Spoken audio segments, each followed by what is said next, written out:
July August গণহত্যায় Sheikh Hasina সহ জড়িত অনেকের গুরুত্বপূর্ণ কল রেকর্ড উদ্ধারে এই বিষয়ে আমরা আরেকটু বিস্তারিত জানবো, কারণ এই মুহূর্তে আন্তর্জাতিক অপরাধ ট্রাইব্যুনালে চিফ প্রসিকিউটর এই বিষয়ে কথা বলছেন। যাচ্ছি সেখানে।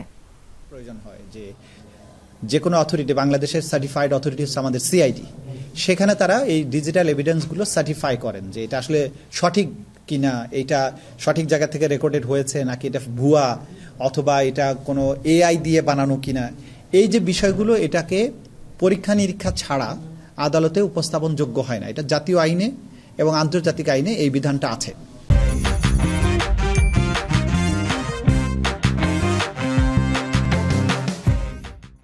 সেই ক্ষেত্রে আমরা হিউজ পরিমাণ ডিজিটাল এভিডেন্স কালেকশন করেছি। আপনারা জানেন যে ভিডিও ফুটেজ, বিভিন্ন জায়গার সিসিটিভি ফুটেজ, বিভিন্ন মোবাইলে ধারণকৃত ভিডিও, বিভিন্ন জায়গার কল রেকর্ড, মেসেজ, বিভিন্ন সংস্থার কাছ থেকে, বিভিন্ন ব্যক্তির কাছ থেকে, বিভিন্ন সোর্স থেকে, সংবাদ মাধ্যম থেকে এগুলো আমরা পেয়েছি, এগুলো কালেকশন করেছি। এই যে কম্পাইলেশনের পরে আমরা এখান থেকে বেছে বেছে সেই ভয়েসগুলো, সেই ভিডিও ফুটেজগুলো, সেই দৃশ্যগুলো, সেই মেসেজগুলো, এগুলোকে ডিজিটালি ফরেন্সিক করার জন্য সিআইডির কাছে পাঠানোর ব্যাপারে সিআইডিকে এটার ফরেন্সিক রিপোর্ট দেওয়ার জন্য একটা নির্দেশনা চেয়ে একটা পিটিশন মুভ করেছিলাম।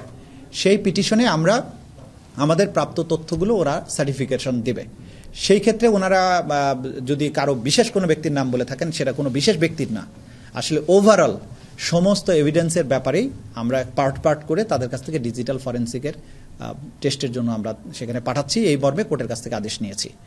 সরকারের কোনো সংস্থার ব্যাপারে সহযোগিতা বা অসহযোগিতার ব্যাপারে কোনো আনুষ্ঠানিক বক্তব্য আমরা দিচ্ছি না, কারণ এটা চলমান একটা প্রক্রিয়ার মধ্যে আছে, বিভিন্ন জায়গায় চলমান প্রক্রিয়া আছে, তথ্য সংগ্রহ চলছে। সুতরাং কাউকে এই মুহূর্তে আমরা দায়ী করা বা তাদের কারো বিরুদ্ধে ব্লেম করার মতো অবস্থায় আমরা এখনো যাই নাই। যখন আমাদের প্রয়োজন হবে, যদি কোনো সংস্থা সহযোগিতা না করে, আপনারাও জানেন যে আইনগত পদ্ধতি আছে সেই ব্যাপারে ব্যবস্থা গ্রহণের। আমরা আপাতত কারো বিরুদ্ধে ব্যবস্থা গ্রহণ অথবা কাউকে দায়ী মনে করা, এটা এখন পর্যন্ত মনে করছি না। সুতরাং এই ব্যাপারে কোনো ভুল বুঝাবুঝি যাতে না হয়, সেটা আমি আপনাদের সামনে ক্লিয়ার করছি আর কি। মোটা দাগে এটা আমার কথা ছিল। তাহলে কি আপনারা যেখানে যত সহযোগিতা চাচ্ছেন সেগুলো পাচ্ছেন? পাচ্ছি বা পাচ্ছি না, এই দুটো কোনো প্রশ্নের জবাব আমি দিচ্ছি না। আমরা কালেকশনের মধ্যে আছি, কিছু পাচ্ছি, কিছু হয়তো পাচ্ছি না, সেগুলোর জন্য আবার পরে চেষ্টা করছি। এরকম একটা চলমান প্রক্রিয়ার মধ্যে আছি।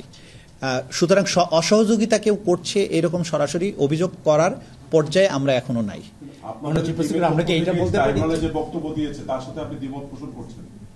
না, ট্রাইব্যুনালে কোর্টরুমে তো আমি ছিলাম না। ট্রাইব্যুনালে কোর্টরুমের যে প্রসিডিংসে ওনারা কিভাবে আর্গুমেন্ট করেছেন আমি জানি না।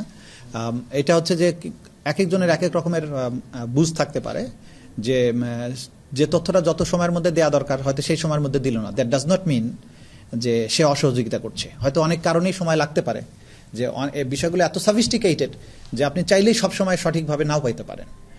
সুতরাং একেবারে অসহযোগিতার কথা যদি আসে, সেটা যদি এরকম অ্যাকিউট আমাদের কাছে মনে হয়, তখন আমরা আপনাদেরকে আনুষ্ঠানিকভাবেই বলবো। যে সহযোগিতা চলমান আছে, এটা আমরা বলতে পারি। আদালতে তো আমি ছিলাম না, আদালতের কথা বলতে পারছেন।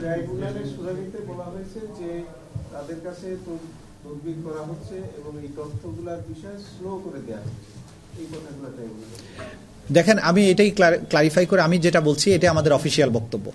এর বাইরে আসলে যা কিছুই বলা হোক না কেন আমাদের অফিসিয়াল বক্তব্য হিসেবে গণ্য হবে না।